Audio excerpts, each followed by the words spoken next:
વિદ્યાર્થી મિત્રો, છેલ્લા લેક્ચરમાં આપણે ચર્ચા કરી ક્વોન્ટમ આંકના રિલેટેડ એમસીક્યુ પ્રશ્નો જે પૂછાશે કઈ રીતે સોલ્વ કરવા તે બાબતની. ખાસ આટલી મહત્વની જે બાબતો છે તે તમને ખાસ આવડવી જોઈએ. ફરી એકવાર જે મહત્વની વાત હતી તે નોંધી લેજો. આટલી વાત તમને યાદ હશે તો તમે ક્વોન્ટમ આંકના રિલેટેડ જે એમસીક્યુ હોય, જે પ્રશ્નો પૂછાતા હશે તે તમે સરળતાથી આપી શકશો. અને ખાસ આટલો મુદ્દો નીટ અને જેડબલઈ ના જે ટોપિક હશે એના માટે ખાસ મહત્વનો હતો. L નું મૂલ્ય જાણતા હોય તો એના ઉપરથી પેટાકોષનો સંકેત જાણી શકતા. પેટાકોષનો સંકેત જાણતા તો L નું મૂલ્ય. અને પછી આપણે ml ના મૂલ્યો જાણવા હોય તો પણ તે L ના મૂલ્યો ઉપરથી આપણને ખબર પડતી. S કક્ષક માટે L નું મૂલ્ય 0 હતું તો મુખ્ય ક્વોન્ટમાંક 2L+ ચુંબકીય ક્વોન્ટમાંક જે કહીએ 2L+1 જેટલો હોય એટલે 0 માટે કહીએ તો 0 હતું. p કક્ષક માટે L ની કિંમત 1 મૂકીએ તો 2L+ પ્રમાણે 3 વેલ્યુ મળતી. 3 વેલ્યુમાં પણ px ના રીતે py અને pz નું મૂલ્ય આ રીતે આપણે લેતા. અને એ રીતે જ્યારે કક્ષકોને આઈડેન્ટિફાઈ કરવી હોય ત્યારે આ વસ્તુ ખાસ ઉપયોગી હતી જે આપણે છેલ્લા લેક્ચરોમાં પ્રશ્નોમાં જોઈ. એમાં જે થોડી ઘણી ભૂલ હતી એ સુધારી અને કમ્પ્લીટ આ રીતે વ્યવસ્થિત તમારે નોંધી લેવું. અને કતો તમે લખ્યું હોય તો એમાં ચેક કરી લેજો. ડી કક્ષક માટે પણ ખાસ આ રીતે લખવાની રીત એક જ રાખજો કે 0 ધન મૂલ્ય આ બાજુ, ઋણ મૂલ્ય આ બાજુ, આ રીતે સિક્વન્સમાં શરૂઆત થતી હતી. એટલે તમે આના રિલેટેડ જે પ્રશ્નો હશે તે સોલ્વ કરી શકશો. એટલે આ જે છેલ્લો ટોપિક હતો એ ખાસ ફરીથી વ્યવસ્થિત રીતે લખી દેવો અને આના ઉપયોગ કરી અને જે આપણે પ્રશ્નો સોલ્વ કર્યા હતા એ એવા ટાઈપના જે પ્રશ્નો હોય તે સોલ્વ કરવાનો તમારે પ્રયત્ન કરવાનો રહેશે. હવે આજે આપણે વાત કરવાની છે એના પછીનો જે ટોપિક કહીએ ક્વોન્ટમ આંક જાણી લીધા પછી પરમાણ્વીય કક્ષકોના આકાર વિશે. જે આપણે તરંગ વિધેય સાય જે શ્રોડિંજર સમીકરણને મળ્યું એમાં જે તરંગ વિધેય સાય મળતું હતું એની મદદથી હજી આપણે પરમાણ્વીય કક્ષકોના આકાર વિશેની માહિતી મેળવવાની હતી. પરમાણ્વીય કક્ષકોના આકારમાં આપણે કહીએ S કક્ષક, P કક્ષક, D કક્ષક, F કક્ષક, આ દરેકે દરેક કક્ષકોના અલગ અલગ આકાર હતા. અને આ આકાર જે અમને ઇલેક્ટ્રોન મેળવવાની જે સંભાવના હતી એ સંભાવનાના રિલેટેડ એક બાઉન્ડ્રી દોરી અને એના આકાર નક્કી કરેલા છે. સામાન્ય રીતે આપણે સાદી ભાષામાં યાદ રાખવું હોય તો આપણે S કક્ષક કહીએ તો S કક્ષકનો આકાર કહીએ ગોળાકાર કહીએ છીએ. P કક્ષકનો આકાર આવશે ડંબેલ આકાર. D કક્ષક કહેવાશે તો ડબલ ડંબેલ આકાર કહેવાતી હતી. અને જે F કક્ષક કહીએ તો એનો ઘણો જટિલ આકાર હતો જેની આપણે ચર્ચા કરવાની આવતી નથી. પણ P કક્ષકના ડંબેલ આકાર, D કક્ષક ડબલ ડંબેલ અને S કક્ષક જે ગોળાકાર કહીએ તેની વાત કરવાની હોય છે. આજના લેક્ચરમાં આપણે ખાસ વાત કરીશું S કક્ષકના આકાર વિશે. પછીના લેક્ચરમાં જોઈશું P કક્ષક અને D કક્ષકના આકાર કયા પ્રકારના હતા તેના વિશેની વાત. તો પહેલી તો વાત જોઈએ પરમાણ્વીય કક્ષકોના આકાર વિશેની માહિતી. જે તરંગ વિધેય સાય હતું આ તરંગ વિધેય સાયનો કોઈ ભૌતિક અર્થ થતો નહોતો. એ માત્ર એક કેવો તો ગાણિતીય વિધેય હતું. એટલે જે શ્રોડિંજર સમીકરણનો ઉકેલ મેળવી અને તરંગ વિધેય જે મેળવવામાં આવતું હતું એનો કોઈ આપણે જો કહીએ તો કોઈ ભૌતિક અર્થ થતો નથી. તેના કોઈ આકારની માહિતી નથી મળતી. પણ એક પ્રકારનું એક ગાણિતીય વિધેય હતું. જુદી જુદી કક્ષકના માટે દાખલા તરીકે આપણે 1s લઈએ, 2s લઈએ, 4s, 3s હોય એવી રીતે 4p, 3p એવી કક્ષકો હશે તો આવી જે જુદી જુદી કક્ષકો હતી તો એમને અનુરૂપ તરંગ વિધેય જે હતા આરના વિધેય તરીકે મળતા આલેખ જુદા જુદા. તરંગ વિધેય આરના મતલબ કે જે પરમાણુના કેન્દ્રથી ધ્યાનમાં રાખીને અંતર જે હશે r કીધું. કેન્દ્રથી અંતરને r વડે. તો આ કેન્દ્રથી અંતર જેમ બદલાતું એમ કક્ષકોના તરંગ વિધેયને અનુરૂપ મળતા આલેખ જુદા જુદા હતા. આવા આલેખ આપણને 1s કક્ષક માટે અને બીજા નંબરે કહીએ તો આ એક 1s કક્ષક માટે અને 2s કક્ષક માટે મળી આવતા હતા. 1s કક્ષકની વાત કરી તો 1s કક્ષક માટે આપણે જાણીએ છીએ કે મુખ્ય ક્વોન્ટમાંક n = 1 હતો, l = 0 હતો જે કોણ ક્વોન્ટમાંક કહીએ. 2s માટે આપણે જાણીએ છીએ કે મુખ્ય ક્વોન્ટમાંક n = 2 હશે અને l = આપણે કહેતા હતા 0. તો જે અહીંયા વાત કરીએ છીએ તો એને અનુરૂપ આ જે કક્ષકો હતી દાખલા તરીકે હાલ આપણે S કક્ષકની વાત કરી રહ્યા છીએ તો આ 1s અને 2s કક્ષક માટે પણ આપણે હાલ ઉદાહરણથી લઈએ છીએ. તો આ જે 1s અને 2s કક્ષક હતી તો 1s અને 2s કક્ષક માટે તેના તરંગ વિધેય તરંગ વિધેયને અનુરૂપ જે કેન્દ્રથી અંતર r કહીએ એને અનુરૂપ આલેખ અલગ અલગ જુદા જુદા મળતા. આપણને બે પ્રકારના આલેખ આપેલા છે. તરંગ વિધેય ψ નું કેન્દ્રથી અંતર r વિરુદ્ધનો આલેખ, તરંગ વિધેય ψ ના ψ2 જે લઈએ એનો, અને એનો r થી આલેખ, એનો r વિરુદ્ધનો આલેખ જે બતાવીએ. હવે એની અંદર ખાસ જે કહીએ, આપણે જાણીએ છીએ કે ψ નો આપણે કોઈ ભૌતિક અર્થ લેતા નથી, એટલે કે તરંગ વિધેય ψ નો કોઈ ભૌતિક અર્થ નથી, પરંતુ જે કહીએ ψ2 જે વિધેય છે, આ ψ2 હશે, આ ψ2 સૂચન કરતું હશે ઇલેક્ટ્રોનનું સંભાવ્યતા વિતરણ, ઇલેક્ટ્રોન ઘનતાનું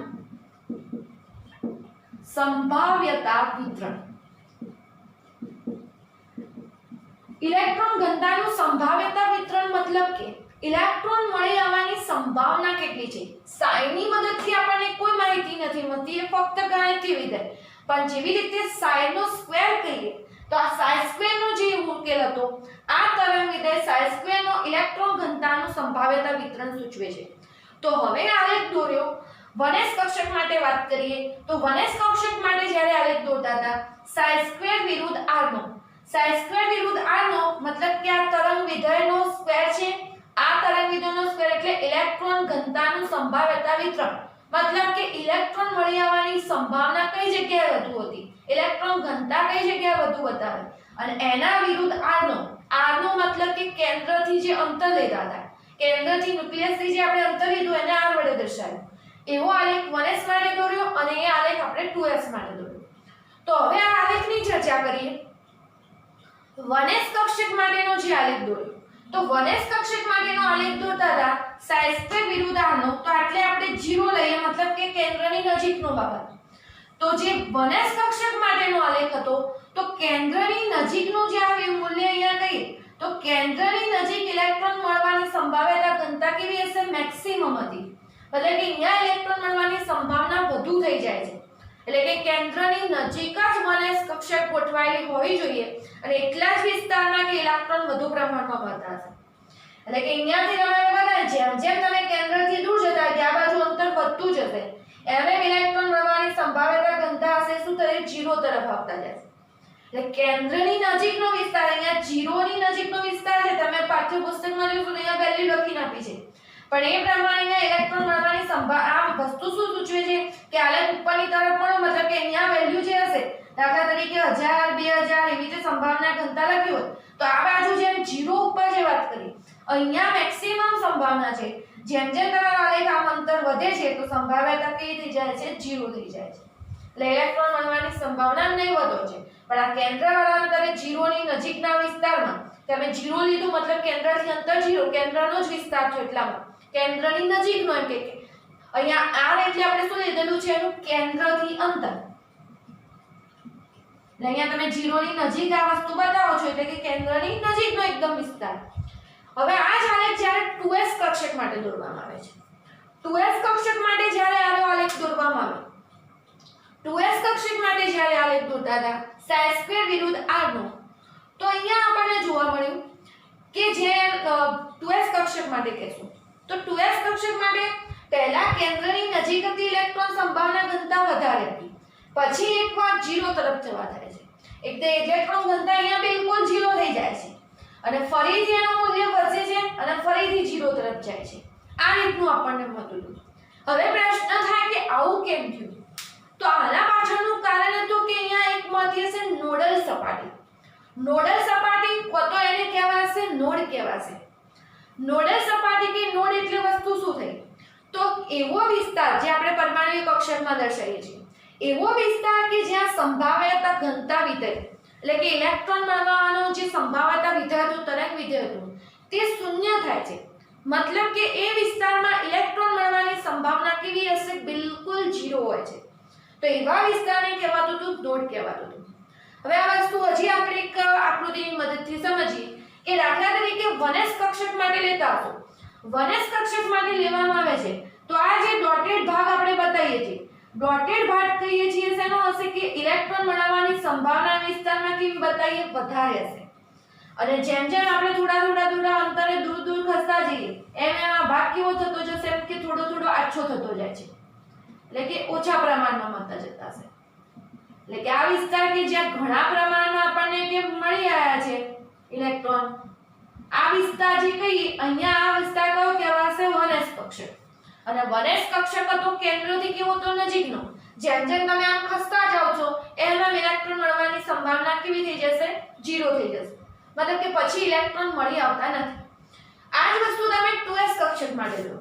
2s કક્ષક માટે દોરશો તો પહેલો તો કોનો ભાગ આવતો તો 1s કક્ષકનો, કારણ કે આપણે પરમાણુ કેન્દ્રની ફરતે આવેલા છે.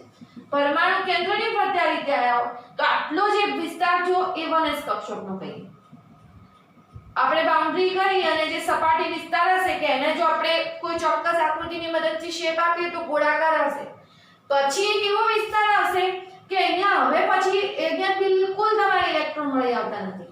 પછી એનાથી ફરીથી દૂર જઈએ તો ફરીથી અહીંયા કે ઇલેક્ટ્રોન મળવાની સંભાવના શરૂ થઈ જાય છે.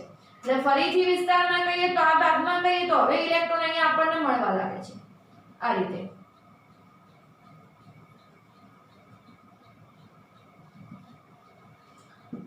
અને આ જે વિસ્તાર કે જ્યાં આપણે ગીચ પ્રમાણમાં બિંદુ વડે વસ્તુ દર્શાવેલી છે, પહેલી તો આ કક્ષક છે જ્યાં ઇલેક્ટ્રોન ઘનતા વધારે હતી તે કક્ષક 1s હતી. પછીનો એવો વિસ્તાર કે જ્યાં આપણે બિલકુલ એકે ડોટ કરેલા છે, એકે બિંદુ દર્શાવતા નથી, ત્યાં ઇલેક્ટ્રોન મળવાની સંભાવના 0 છે. મતલબ કે આવો જે વિસ્તાર કે જે ઇલેક્ટ્રોન મળવાની સંભાવના 0 છે, આ જે આપણે એકદમ બ્લેક વિસ્તાર લાગ્યો છે એ કહેવાશે નોડલ સપાટી. અને ફરીથી આ રીતે ઇલેક્ટ્રોન ઘનતા તમને મળવાની શરૂઆત થઈ ગઈ તો આપણી કઈ કક્ષક થશે? 2s. એટલે આ એક વસ્તુની મદદથી સમજીએ તો પહેલી ઇલેક્ટ્રોન ઘનતા મેક્સિમમ હતી, પછી 0 તરફથી એટલે આપણને આવી નોડલ સપાટી મળે. ફરીથી આપણે મેક્સિમમ થશે અને ફરીથી 0 તરફ જવા જઈએ તો ફરીથી આપણને અહીંયા નોડ મળતું હશે. પછી એનાથી આગળ એક સ્ટેપ વધી અહીંયાથી તો ફરીથી આપણને 3s કક્ષક મળતી હશે. એટલે ઇલેક્ટ્રોન વચ્ચે એક ખાલી ભાગ પડશે.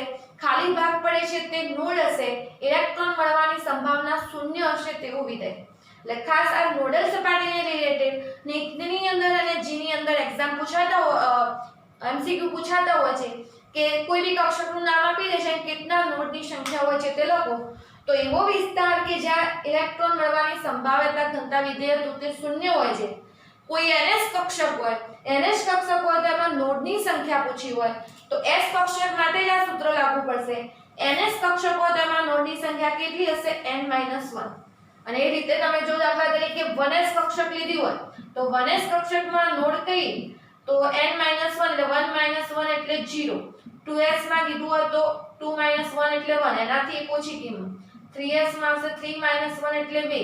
4s માં આવશે 4 - 1 એટલે 3. આ રીતે આપણે નોડની સંખ્યા શોધી શકીએ છીએ. એટલે એક આની અંદર મહત્વનો MCQ. હવે વાત આવશે કે આપણે જે સપાટી વિસ્તાર કહીએ કો તો એના માટે જે બાઉન્ડ્રી હશે, બાઉન્ડ્રી સરફેસ જે કહીએ, મતલબ કે આ રીતે જે ઇલેક્ટ્રોન મળવાની ઘનતા જે વિસ્તારમાં મેક્સિમમ હતી એને અનુલક્ષીને આપણે જો કોઈ આકાર તૈયાર કરવા જઈએ તો s કક્ષક માટે આપણને કયો આકાર મળતો? તો ગોળાકાર. એટલે આપણે ધારો કે s કક્ષકનો આકાર પૂછાય તો x કક્ષકનો આકાર કેવો કહેવાશે? સ્ફેરિકલ, વર્તુળાકાર કહેતા હતા જેને આપણે ગોળાકાર. અને s કક્ષક હતી કેવી રાશિ હશે? અદિશ રાશિ. આ તો આપણે અહીંયા બોર્ડમાં દ્વિપરિમાણમાં દોરીએ છીએ, પણ આમ ખરેખર ત્રિપરિમાણમાં વસ્તુ લેવા જઈએ તો આપણને એક શેના રૂપે? દડા રૂપે મળશે. અને દડા રૂપે બધા વિસ્તારમાં ઇલેક્ટ્રોન મળવાની સંભાવના કઈ હશે એના અનુરૂપ આપણે નક્કી કરતા હશું. એક આખો નોબ મળતો હશે આપણને. ગોળો જે મળીએ દાખલા તરીકે આપણે જે દડો કે કહીએ, દડો તો આપણે કે વચ્ચેથી ફૂલો હશે, આપણે ગોળા ફેંક કે એનો ગોળો હોય તો આખો જે નક્કર ગોળો હશે એ રીતે આખો એનો ગોળાકાર મળતો હશે. બીજું અહીંયા તરંગ વિધેય સાઇન સ્ક્વેરને મતલબ કે એવા વિસ્તારને અનુલક્ષીને આકૃતિ દોરવામાં આવશે કે જ્યાં ઇલેક્ટ્રોન મળવાની સંભાવના 90% કે તેનાથી વધુ હોય. આપણને થશે કે 100% વિસ્તાર કેમ નથી લેતા? તો 100% સાઇન સ્ક્વેર જે લઈએ છીએ એને કોઈ ચોક્કસ મૂલ્ય હશે અને ચોક્કસ મૂલ્ય હોય એટલે આપણે 100% ના લઈ શકીએ. એને અનુરૂપ 90% વિસ્તાર કે જ્યાં ઇલેક્ટ્રોન મળવાની સંભાવના હોય તો એને અનુલક્ષીને આપણે કોઈ સરફેસ સપાટી વિસ્તાર કે કોઈ એનો આકાર દોરવા જઈએ તો આપણને કેવો મળતો? તો ગોળાકાર. અને એને જ આપણે કહીએ છીએ કક્ષક. પછી વાત આવશે કે જેમ જેમ કેન્દ્રથી દૂર જતા જઈએ એમ એમ અનુલક્ષીને આપણને 1s 2s 3s 4s 5s કક્ષકો મળી. પણ જેમ જેમ કેન્દ્રથી દૂર જઈએ, કેન્દ્રથી દૂર જતા કક્ષકોના કદ કેવા થતા હતા? ઘટતા જતા. 1s નું કદ ઓછું હશે, 2s નું એના કરતા ઓછું. એટલે આ પ્રમાણે તમારે કક્ષકોનો ક્રમ કહીએ તો આ બાજુથી આ બાજુ જતા શું થતું હશે? કદ વધે. એટલે 1s કક્ષકનું કદ કહીએ તો કેવું આવશે? સૌથી ઓછું. અને એ પ્રમાણે જેમ જેમ આગળ જઈએ એમ એમના કદમાં શું થતું હશે? વધારો થતો હશે. તો આજે આપણે વાત કરી s કક્ષકોના આકાર વિશે. હવેના લેક્ચરમાં જોઈશું p કક્ષકોના આકાર વિશે. અહીંયા જે નોડ વાળો પ્રશ્ન હોય, તરંગ વિધેયના આલેખને અનુલક્ષીને પ્રશ્નો હોય, અહીંયા મુદ્દા ખાસ સમજવા માટેના છે. કક્ષકોના શેપ કઈ રીતે મળે એ માટે. અમારા રિલેટેડ થિયરીના પ્રશ્નો ખાસ વધારે પૂછાતા નથી, પણ 1 માર્ક્સના પ્રશ્નો માટેના મહત્વના ટોપિક છે.